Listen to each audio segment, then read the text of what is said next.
Bonjour à toutes et à tous. Nous allons réaliser ensemble aujourd'hui des étiquettes cadeaux, comme celles que vous m'avez vues partager avec vous sur le groupe Tout en colle, sur Facebook ou sur Instagram.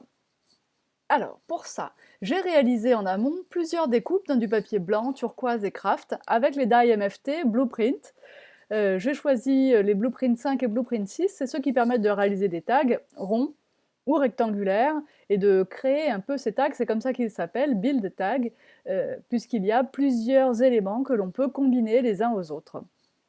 Pour décorer ces petits tags, je choisis ici de réaliser les tampons My Favorite Things Keysense, mais j'ai fait pour les autres exemples d'autres planches MFT, mais aussi Lawnfawn, puisque ce sont mes planches chouchous pour ces petits animaux faciles à colorier. Pour la technique de coloriage, ce sera les feutres à alcool, et donc l'encre pour les tampons, c'est en ce qui me concerne My Favorite Things, l'encre hybride, noir licorice. Ça peut aussi être l'encre Memento par exemple, mais ça ne peut pas être l'encre Versafilm, hein, puisque les encres à pigments ne sont pas du tout euh, compatible avec les coloriages au feutre à alcool. Donc, le fait d'utiliser ma presse de précision ici me permet de gagner un petit peu de temps, parce que je fais mes 3 tampons en même temps, du coup je nettoie les 3 tampons en même temps, enfin voilà, ça fait gagner un peu de temps. Je ferai aussi mes 3 coloriages en même temps, même si ici à la caméra, vous ne verrez que le premier petit nounours, parce que vous n'avez pas la soirée non plus à passer avec moi, je pense. Alors, vous pouvez constater que j'ai changé les pointes de mes spectrums noirs, j'ai remplacé les pointes biseautées par les points de pinceau.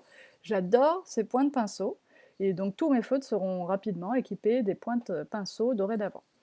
Donc, je vais en changer une tout à l'heure sous vos yeux, comme ça vous verrez un peu comment ça se passe.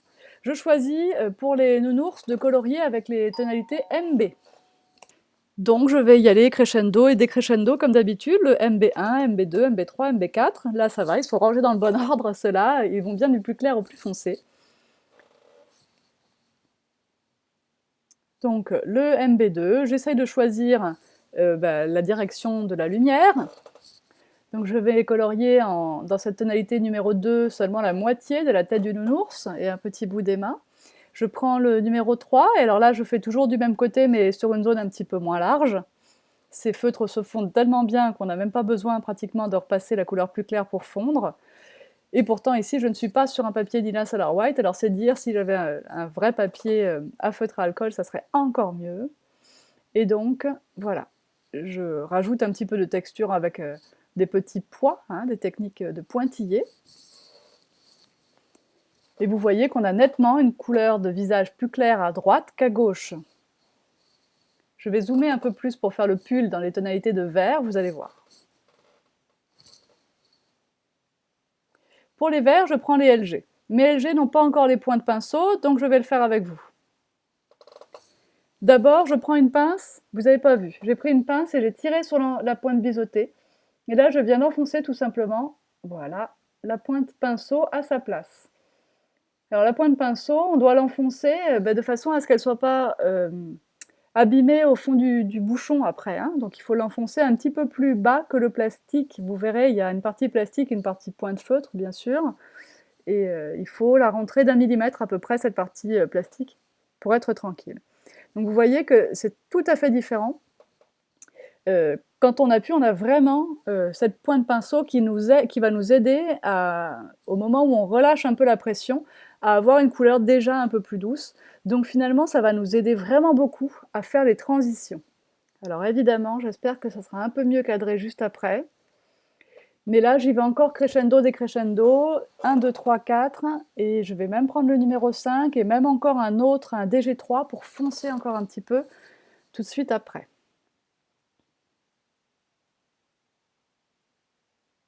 Donc pour l'écharpe, nous passons au rouge. J'ai pris le DR5 pour faire les parties que vous voyez là. Je prends le DR3 pour faire le centre qui est un petit peu plus clair.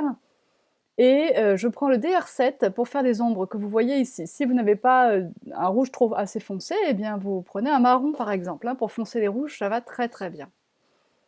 Et donc, je sais que je me remets un peu mieux dans la caméra, voilà. Hop, le rouge DR5. Alors ça paraît étrange, cette pointe pinceau est plus grosse hein, que l'autre pointe, et pourtant on est beaucoup plus précis avec, tout simplement parce qu'elle est plus pointue. Hop, le DR7 pour faire l'ombre. Et on repasse un petit coup dessus avec le DR5. Je vais ajouter quelques pois avec mon stylo gel blanc sur cette écharpe. Alors ils vont se se teinter un peu de la couleur du feutre hein, en séchant. Si vous voulez qu'il soit bien blanc, vous repassez une couche par-dessus. Je vais maintenant m'occuper de son pantalon qui sera dans les tonalités bleues, c'est les TB. Donc je prends le TB5 ici et le TB9 juste après. Vous voyez que je laisse une partie blanche au milieu, comme je l'ai fait dans le pull tout à l'heure. Je prends le TB9 pour faire les ombres sur le côté du pantalon et je ferai aussi les jambes du pantalon là, qui sont coincées entre la culotte et la botte. Et le TB4 pour faire la partie centrale. Et je n'ai pas besoin de repasser tellement les fondus se sont faits naturellement.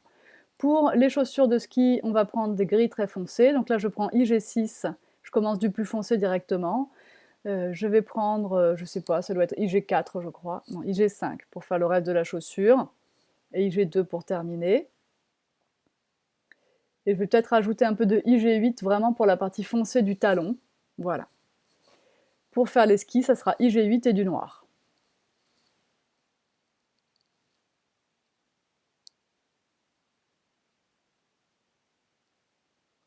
Alors vous allez voir que pendant le coloriage ici, vous ne me voyez pas faire le museau et les oreilles. Donc pour l'intérieur des oreilles, j'ai pris le FS3, un petit rosé un peu.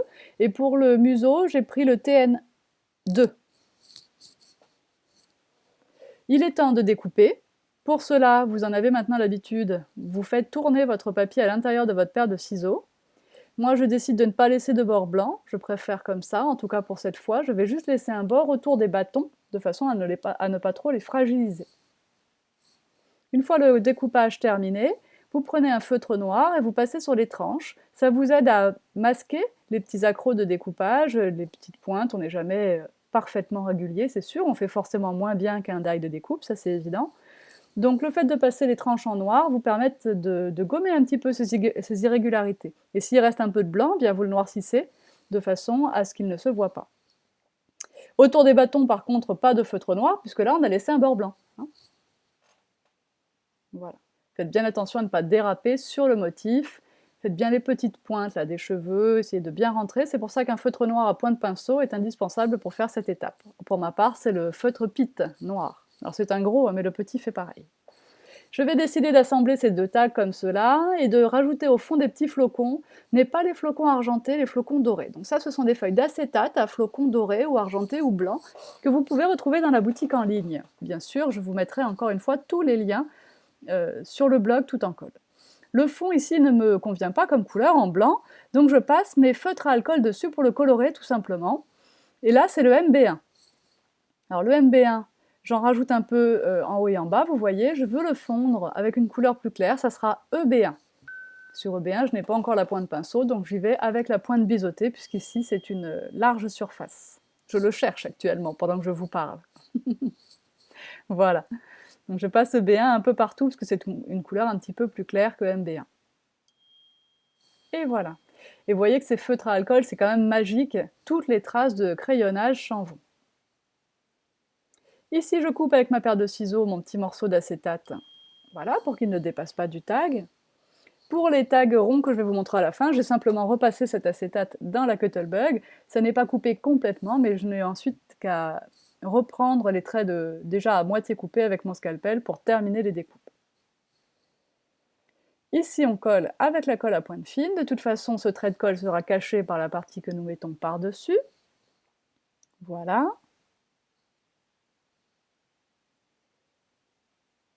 C'est très très agréable de jouer avec ces petites formes. Enfin, voilà. J'ai bien aimé ça, déjà pour les premiers que je vais vous montrer tout à l'heure et encore aujourd'hui. Et puis préparer Noël, c'est déjà un peu Noël. C'est maintenant que c'est le meilleur finalement. Donc on fait tout ça sécher bien en place avec les petites pinces, parce que sur l'acétate, forcément, c'est plus difficile à coller. Alors j'essaye de regarder si je vais mettre une étiquette ou pas. Ici, j'essaie de voir un peu la position de mon petit nounours. Allez, j'ai trouvé. Hop, hop, hop. Finalement, j'ai coloré de la même façon que j'ai coloré le tag blanc, j'ai coloré le petit ruban là, qui a des plis marqués pour être en relief. Je colle le petit nounours de façon à ce qu'il soit à moitié sur le tag, à moitié en dehors du tag. Je décide de prendre le tampon Ski You Soon de ce petit ensemble, parce que je trouve ça génial, Ski You Soon, tout le monde peut comprendre ça. Et du coup, je le place sur mon bloc acrylique, je le courbe un petit peu pour épouser la courbe de ma bannière. Là, je vais à la Versafine.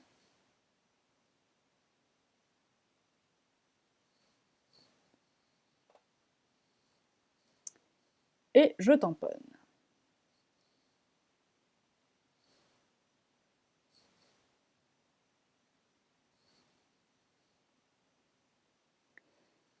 On va ensuite placer cette petite bannière, donc un point de colle sur les deux parties plates ici, le bâton du skieur passe dessus, voilà, et je mets en place mon petit drapeau. Évidemment, il faut que ça tienne en place, et comme il y a un peu de relief là, avec ces plis, c'est pas facile, donc on va réutiliser nos petites pinces après avoir bien centré notre petit sentiment, hop, et on va laisser ça en place une minute ou deux de façon à ce que la colle prenne. Là-haut, j'enlève les petites parties qui étaient restées coincées dans le trou. Vous avez vu que j'ai coloré un petit œillet ovale, donc c'est aussi une découpe de la planche de die. Et ici, cette forme-là vient peut-être de l'autre série, de la blueprint rond, des tags ronds. Et là encore, un petit point de colle et une pince pour que ça sèche tranquillement. Alors voici ce que j'avais déjà réalisé et que j'ai partagé donc avec vous dans le groupe, dans le club Tout en Colle sur Facebook. Ici, vous voyez que quand on a un tampon pour lequel on possède le verso, eh ben, on peut laisser l'acétate comme ça, complètement transparent, et c'est assez joli, je trouve. Chose qu'on ne peut pas faire avec ce motif-là, par exemple, sinon au dos, on voit quelque chose de moche. Donc là, je dois ajouter un autre tag derrière pour cacher l'arrière de mon tampon. Ces motifs à flocons, ils existent aussi en calque dans la boutique. Et vous voyez que quand je n'ai pas la couleur de papier adéquate, eh ben, je n'hésite pas à prendre mes feutres à alcool pour colorer moi-même les morceaux de papier blanc. Ici, je vais utiliser une planche de tampon MFT. Les petits sapins, je ne sais pas s'ils viennent de la même planche, je ne me souviens plus. Et j'ai utilisé de la feuille à sequin, qui est holographique et vraiment, vraiment jolie. Hop, celle-là est blanche holographique. Et nous en avons aussi de la transparente holographique que j'ai utilisée, je la vois à droite sous le Yeti. Voilà, avec les petits tagrons, je me suis amusée à mettre une petite étiquette mobile dessus, un petit bout de ficelle. Vous voyez ici le cœur du Yeti en Crystal Drop. Donc le cœur étant lui aussi découpé avec les planches de die. Là, j'ai coloré également en brun le tag blanc. Alors, il manque un petit peu de paillettes. Je vais vous montrer comment amorcer votre pinceau à paillettes. Vous commencez par dévisser et enlever l'opercule jaune. C'est très important. La cartouche n'est pas percée à ce moment-là. Puis vous vissez, vous vissez, vous vissez. Et quand vous avez fini de visser, eh bien ça y est, la cartouche est percée. Vous n'avez plus qu'à presser sur votre pinceau pour faire descendre votre première goutte. Alors la première risque de tomber sur votre plan de travail, donc faites attention de ne pas être au-dessus de votre carte à ce moment-là. Hop, vous voyez, elle est là. Et puis ensuite, ça va mieux se passer pour les suivantes. Donc là, je vais ajouter un petit peu de paillettes aux écharpes, aux petits détails de mes tampons, pour leur donner un peu plus de gaieté encore pour ces fêtes. Déjà que je mets des paillettes toute l'année, alors si j'en mets pas à Noël, franchement, c'est pas possible.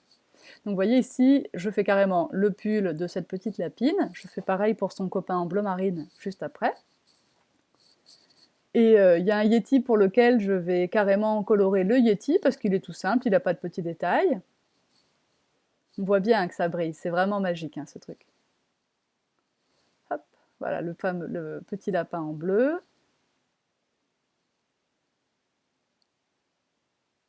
Ce petit Yeti aura droit à l'écharpe à paillettes, et la tasse également. Celui-là, c'est les petites loupiottes de sa guirlande que je vais pailleter. Et bien voilà, c'est déjà fini pour aujourd'hui. J'espère que ça vous a plu, que ça vous donne envie de le faire. Bien sûr, si vous n'avez pas les die, vous pouvez découper des formes simples avec vos ciseaux pour faire les étiquettes, ça ne pose aucun problème.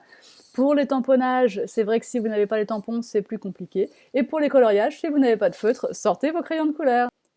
Un article est d'ores et déjà disponible sur le blog Tout en Colle pour vous envoyer vers tous les produits que j'ai utilisés aujourd'hui si vous avez envie de les trouver dans la boutique. À bientôt, bye bye!